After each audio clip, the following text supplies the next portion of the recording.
Accouche, un podcast qui raconte l'intimité de la naissance.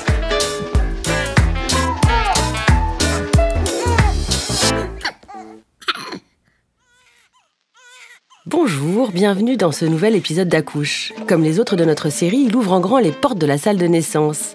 Aujourd'hui, il va être question de prématurité et de ce que cela signifie réellement pour les parents et les nouveau-nés. Le taux de naissance prématurée chaque année est d'environ 8,5%. On a tout de suite tendance à penser à la prématurité sévère et on connaît moins la moyenne prématurité qui pourtant est un sujet important avec des conséquences moins connues.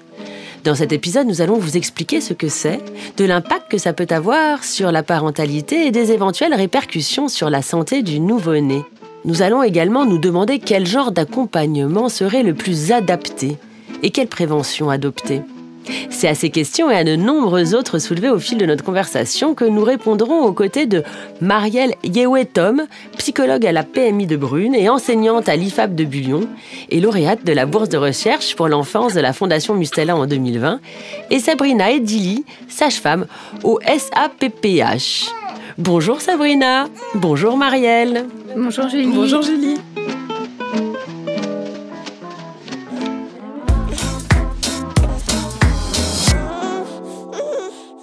Chère Sabrina, alors vous êtes sage-femme au SAPPH. Quel est votre parcours et quel type de patient vous suivez ? Je suis sage-femme.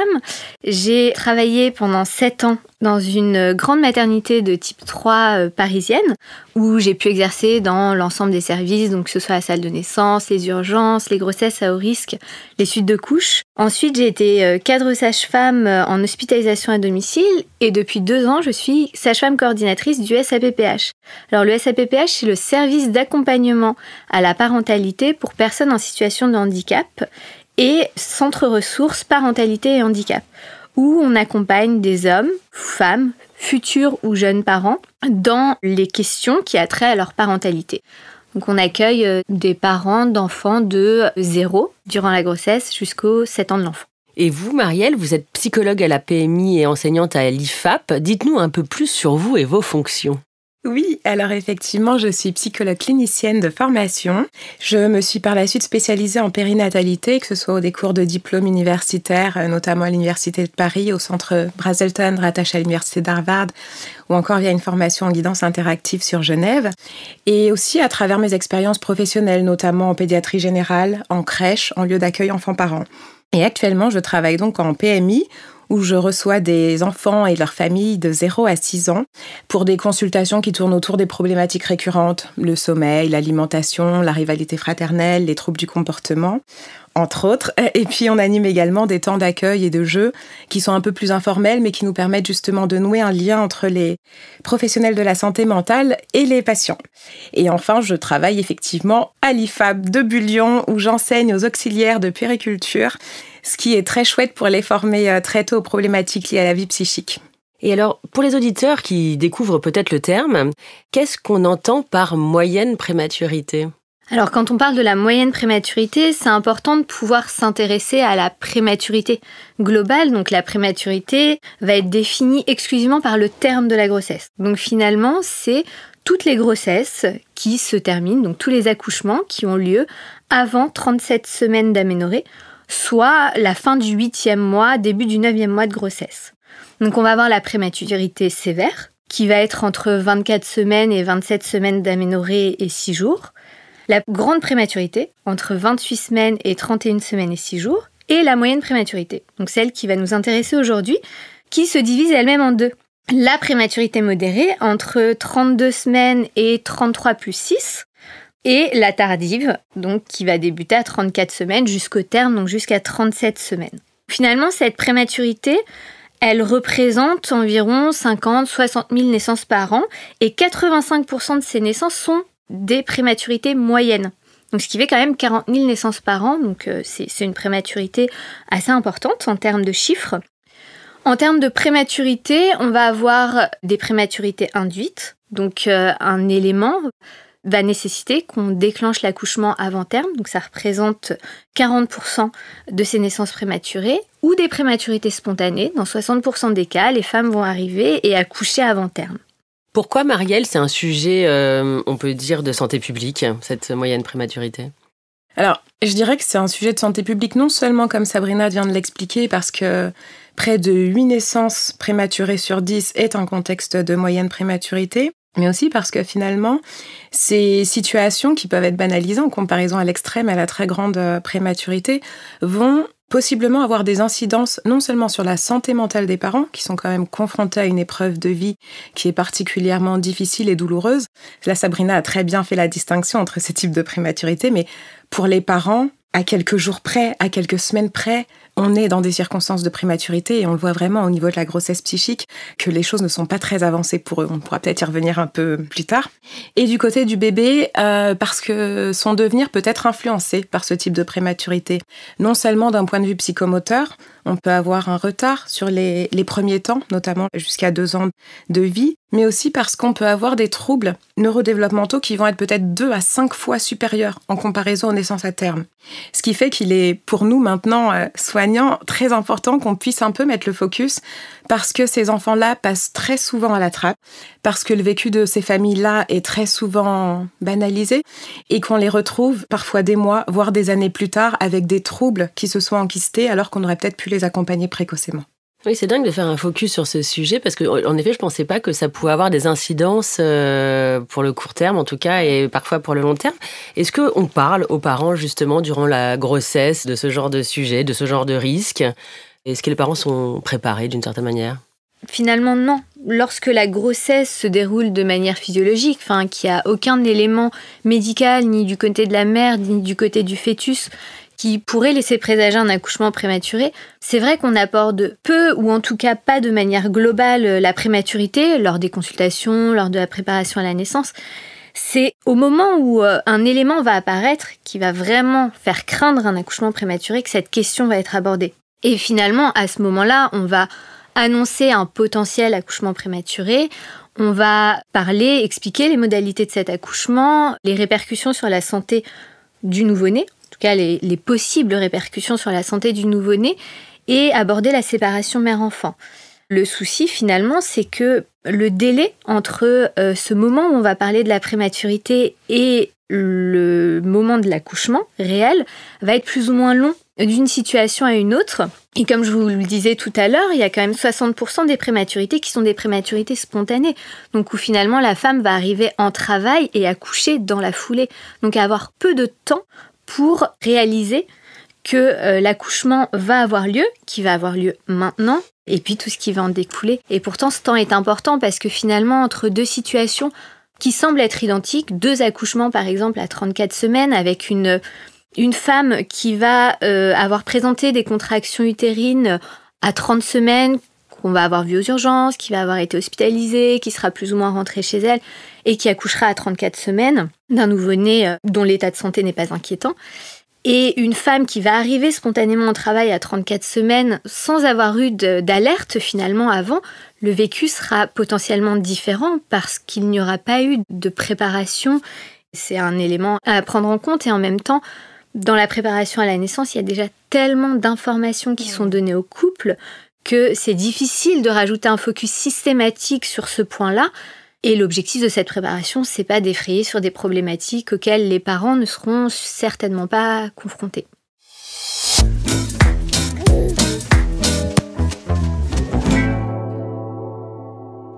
C'est presque psychologique, en fait, la préparation qu'il faudrait faire sur ce sujet-là, en fait. Ou même les quelques heures, là, quand cette jeune femme à 34 semaines arrive et va accoucher, alors qu'elle avait juste prévu de faire un examen de routine, par exemple, peut-être, ou en tout cas, ou rien. Qu'est-ce que vous dites ces quelques heures quand vous êtes en tête-à-tête avec elle ? En tant que professionnel, on va déjà être face à une future maman et un futur papa ou un futur conjoint dans un état presque de sidération avec des phrases récurrentes, à savoir « mais non, c'est pas possible, je peux pas accoucher, je suis pas à terme, mon bébé n'est pas à terme, rien n'est prêt à la maison ». Donc on va s'adapter à ça et on va essayer d'être rassurant puisque finalement, dans la moyenne prématurité et surtout dans la prématurité tardive, on va être à des termes où la survie du nouveau-né est rarement en jeu, puisque plus le terme est petit, plus les risques en termes de survie sont grands. Là, on est quand même sur des termes avancés, donc où on va finalement être plutôt rassurant, essayer de rattacher ce couple à cette naissance qui va avoir lieu, à ce qu'ils puissent se projeter sur quand même leur devenir parent qui est imminent. Il peut y avoir justement du coup une difficulté pour les parents à devenir parents quand il y a ce choc rapide en fait, d'accouchement rapide. Et oui, le choc, il est à plusieurs niveaux. Il est notamment lié au fait que on compare, nous, les psychistes, la grossesse physiologique, le ventre qui s'arrondit, le bébé qui poursuit sa croissance, à une nidification psychique. Ce qui fait qu'au moment où les parents, la maman accouche de manière prématurée, en contexte de moyenne prématurité, on est au 3e trimestre de grossesse. À ce moment-là, psychiquement, elle est tout juste en train de se représenter, mais vraiment pas à pas, la future séparation avec son enfant. Elle n'y est pas du tout prête. Donc en fait, la naissance aussi prématurée, la séparation brutale, vient vraiment faire effraction psychique. Et c'est là qu'on voit toute l'œuvre du traumatisme. Ce que Sabrina expliquait tout à l'heure, sur cette question de la sidération. Je n'étais pas prête, je n'ai pas du tout pu anticiper. Alors c'est vrai, comme le disait Sabrina, que les quelques heures ou les semaines qui vont précéder pour les parents le fait d'accoucher prématurément, qu'il y ait une préparation, que ce soit via les soignants ou qu'eux aient pu se représenter un peu les choses, vont être aidantes. Là où c'est plus compliqué, c'est lorsque les parents ont des histoires personnelles ou bien qu'ils ont déjà vécu des deuils antérieurs, qu'il y a déjà eu des traumatismes au sein de la famille. Ces jours ou ces heures ne seront pas forcément mises à profit parce qu'il y a des réminiscences qui sont trop douloureuses pour eux et effectivement, celles-ci risquent de parasiter la rencontre avec leur futur enfant. D'où la nécessité de pouvoir les accompagner au mieux et d'être très sensible à leur vécu et à leur temporalité. Qu'est-ce que vous conseillez dans ce cas-là ? Comment vous faites pour essayer de rassurer ces parents qui sont un peu sous le choc ? Alors, je pense que la première des choses, finalement, avant même la réassurance, c'est véritablement l'accueil. L'accueil de leurs émotions, l'accueil de leurs paroles, l'accueil de leurs peurs, de leurs craintes, de leurs angoisses. Tout futur parent est déjà très angoissé à l'idée de devenir parent, à l'idée d'avoir en charge la responsabilité d'un si petit être qui paraît si vulnérable. Mais là, en contexte de prématurité, on est dans le cas d'une vulnérabilité qui est véritablement exacerbée. Et comme on n'est pas non plus allé au bout du processus psychique, qu'à la maison, le cocon n'est pas encore tout à fait prêt, pour les parents, il y a vraiment cette idée d'impréparation, de choc terrible. Et finalement, quand on les accueille là-dedans et qu'on leur dit que tout ça est parfaitement légitime et qu'on les autorise à y aller très progressivement, à s'inscrire dans une démarche de rencontre progressive avec le bébé, on voit déjà que c'est une première chose qui permet d'apaiser un petit peu leurs craintes et leurs angoisses. Et par la suite, on reprend dans un après-coup sur le plan psychique. Peut-être que Sabrina, tu peux dire un petit mot sur l'accompagnement des soignants. Je vois que cet accouchement précoce peut avoir des impacts sur les premiers liens parents-enfants, n'est-ce pas ? C'est pour ça aussi que vous devez faire attention quand il arrive un peu précocement, ce bébé. Oui, tout à fait. En fait, là où je te rejoins, Marielle, c'est que c'est important de pouvoir préparer l'arrivée de cet enfant. Sauf que lorsque une maman arrive en travail et qu'elle accouche prématurément, c'est compliqué d'être dans la discussion parce que les soignants finalement sont dans des gestes techniques. Il faut préparer quand même l'arrivée de cet enfant prématuré qui va nécessiter un certain nombre de gestes ou en tout cas de préparation pour pallier au cas où il y ait une complication. Des questions organisationnelles, parce que ce qu'on n'a pas abordé tout à l'heure, c'est que les maternités sont organisées selon 3 grands types. Donc les maternités de type 1 qui vont pouvoir accueillir des nouveau-nés à terme, les maternités de type 2A et 2B qui vont avoir des services de néonatologie et les 2B des soins intensifs pour les nouveau-nés. Et puis les maternités de niveau 3 qui vont avoir des services de réanimation néonatale, donc qui vont pouvoir accueillir des nouveau-nés à partir de 24 semaines. Donc finalement, ça va aussi dépendre de la maternité dans laquelle va se présenter cette femme ou ce couple. Puisque si les soignants doivent s'occuper d'organiser le transfert de cette maman ou de ce nouveau-né, ils vont finalement pas forcément avoir la disponibilité aussi pour pouvoir être très très très présents auprès de ces couples. Il y a aussi des réalités organisationnelles qui font que c'est pas toujours très simple en termes de temps de pouvoir les accompagner comme on le souhaiterait, et puis en termes de disponibilité du point de vue des couples, parce qu'il y a la douleur, parce qu'ils sont dans cet état de sidération que décrivait Marielle. Et donc finalement, c'est un accompagnement a posteriori sur l'accompagnement de la mise en place du lien mère-enfant qui est parents-enfants plus largement qui est très très important. Donc là, il y a un travail d'accompagnement qui se met en place à l'hôpital. Alors à l'hôpital, ce qui est compliqué dans l'accompagnement de ces couples-là, finalement, c'est que très souvent, le nouveau-né va être hospitalisé de son côté, dans une unité mère-enfant, ou autrement appelée unité kangourou dans certaines maternités, c'est-à-dire qu'il va être pris en charge dans une nurserie avec d'autres enfants équipés de rampes chauffantes, de scopes, donc de tout le matériel médical nécessaire.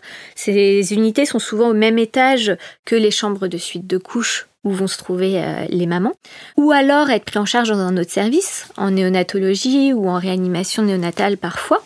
Donc finalement, les sages-femmes vont s'occuper de la santé de la maman, avec des mamans qui sont, lorsque l'enfant est pris en charge en continu dans une autre unité, très peu disponibles en chambre. Et puis, les puéricultrices et les pédiatres de néonatologie vont prendre en charge l'enfant. Donc, c'est pas des accompagnements très simples en termes organisationnels, puisque la maman n'est pas forcément très disponible, et des accompagnements qui sont très scindés. Donc ensuite de couche, les sages-femmes vont évidemment être très attentifs au ressenti de la maman, mais l'évaluation de la mise en place du lien mère-enfant va pouvoir se faire en néonatologie et en même temps dans un milieu quand même très artificiel. Qu'est-ce qu'il y a comme risque en fait ? C'est quoi les conséquences d'un accouchement en moyenne prématurité ? Les risques sont principalement d'ordre pulmonaire, avec des détresses, des poumons qui ne sont pas matures, donc des potentielles détresses respiratoires, et des complications métaboliques avec des difficultés à réguler leur température, leur taux de sucre dans le sang, ou encore des ictères importants. Ça, c'est les risques courants de la moyenne prématurité. Après, il peut y avoir d'autres complications.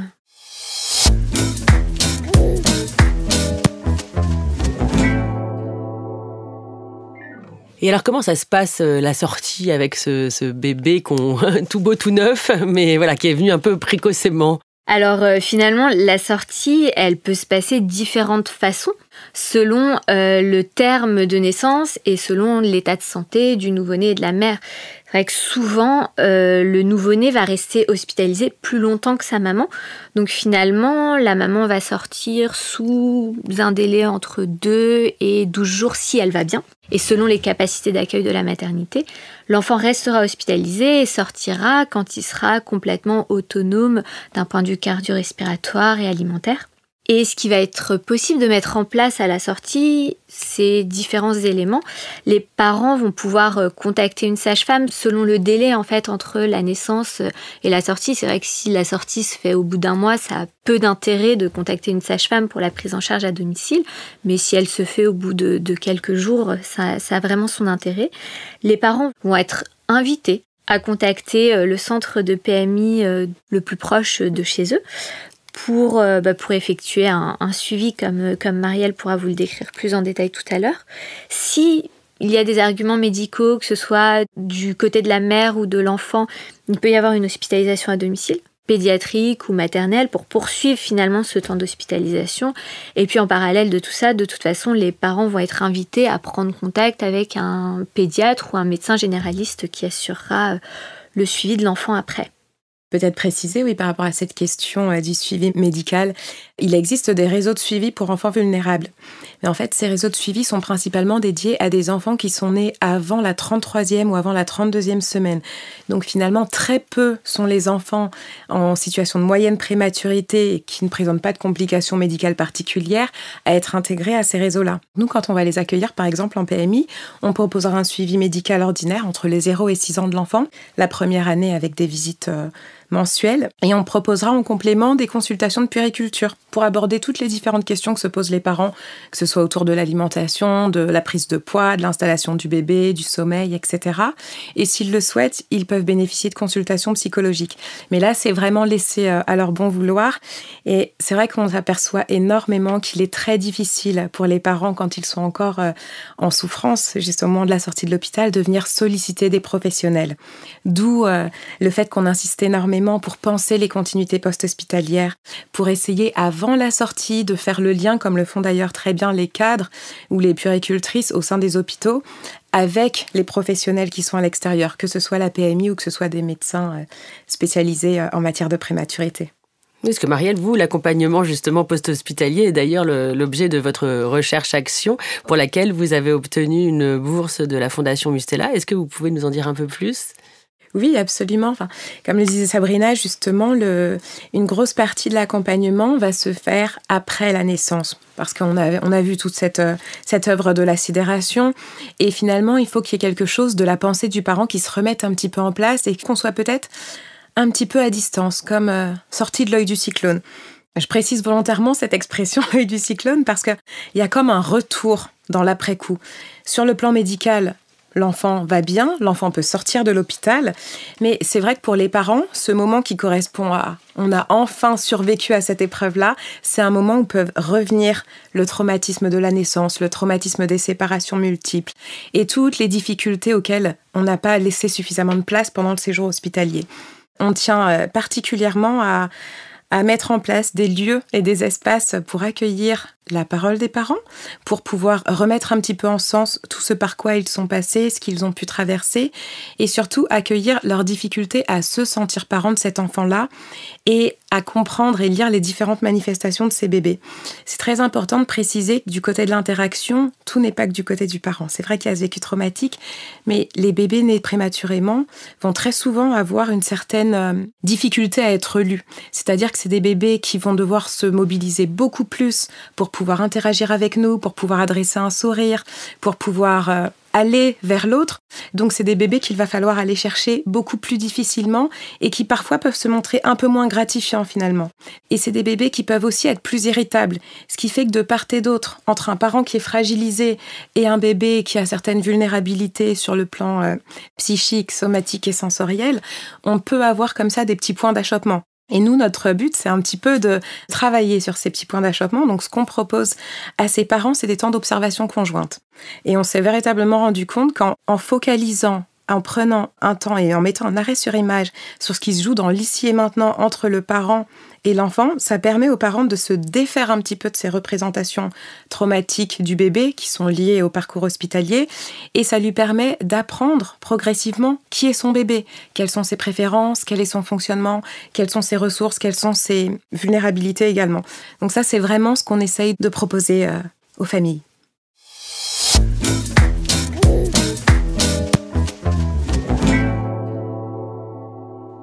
Telle que vous nous l'avez décrite aujourd'hui, la moyenne prématurité n'est pas si anodine, en fait, qu'elle n'y paraît. Quel message, l'une et l'autre, vous aimeriez faire passer aux personnes qui nous entendent ? Finalement, moi, je me suis beaucoup posé la question en ayant discuté avec Marielle. J'avoue que c'est des questions que je ne me suis pas posées quand j'exerçais en maternité. Mais en fait, à distance, je me rends compte que pour rassurer ses parents, et puis parce qu'on compare aussi à des prématurités extrêmes, voire sévères, on a tendance à peut-être banaliser cette moyenne prématurité qui a pourtant des impacts, comme a pu les décrire Marielle. Je suis ravie de l'entendre. Plus sérieusement, je pense que ce qu'il est très important aujourd'hui qu'on mette en place, ce sont des diffusions, tant du côté du grand public que du côté des professionnels, pour diffuser un petit peu les différents effets de la moyenne prématurité, qui sont aujourd'hui relativement méconnus. Et on se retrouve avec des parents qui sont un peu seuls de leur côté, en souffrance, qui ne savent pas nécessairement à quelle porte est-ce qu'ils peuvent toquer. Donc, n'hésitez pas, toquez aux portes des PMI, nous sommes là. Mais parlez-en dès l'hospitalisation, parlez-en avec les sages-femmes, parlez-en avec les cadres. Et l'autre chose aussi que Sabrina disait, c'était qu'effectivement, les professionnels vont avoir un discours très rassurant qui peut parfois sembler être banalisant. Donc, on se rappelle quand même qu'on a fait des progrès médicaux exceptionnels qui permettent aujourd'hui que ces enfants se portent bien et que la majorité des enfants nés moyens prématurés vont bien, ont un devenir qui est relativement heureux et harmonieux. Néanmoins, pour les familles qui sont en difficulté, je pense que le message serait de ne pas rester dans leur coin. Venez nous solliciter, n'hésitez pas à parler des problématiques que vous rencontrez, qu'elles soient purement somatiques parce que votre enfant tombe très régulièrement malade, que ce soit au contraire parce que vous, ça fait peut-être quelques mois ou 1 an et que vous ne vous sentez pas encore parent de cet enfant-là. N'ayez pas honte de dire ces choses-là parce que c'est des choses qu'on est tout à fait à même de comprendre, d'accueillir et qu'on vous accompagnera.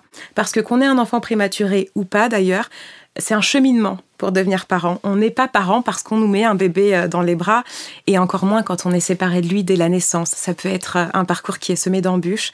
Donc sachez qu'il y a des professionnels qui sont là pour entendre vos difficultés et les accompagner du mieux qu'elles le peuvent.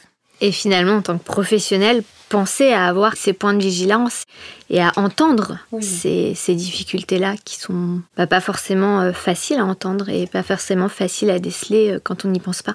C'est important ce que tu dis là, parce qu'on pense aussi aux professionnels, surtout en cette période si particulière, qui sont soumis quand même à des conditions de travail qui sont extrêmement dures et qui sont confrontés finalement au vécu traumatique des parents.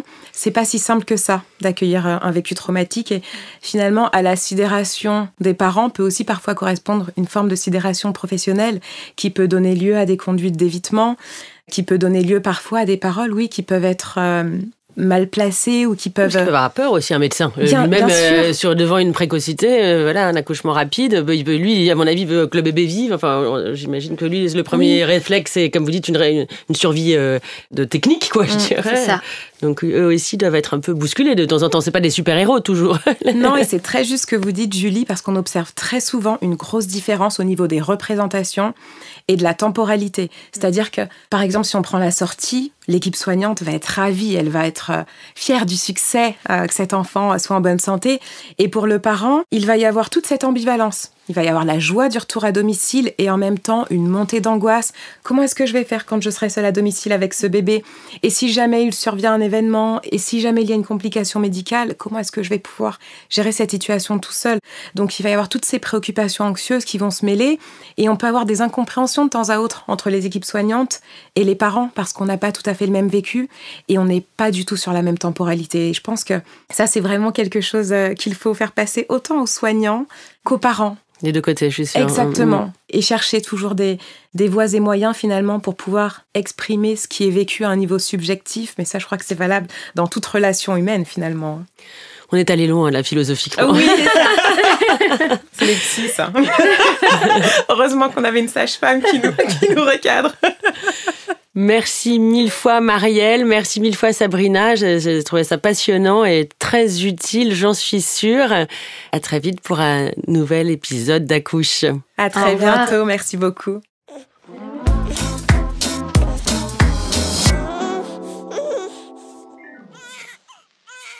Ainsi s'achève cet épisode d'Accouche. Comme dans la vie, la salle de naissance reste ouverte 24 heures sur 24 et 7 jours sur 7. Il vous suffit de pousser la porte de l'épisode suivant pour continuer l'aventure. Accouche est un podcast de la Fondation Mustela. Retrouvez tous les épisodes sur fondationmustela.com et sur vos plateformes de podcast habituelles.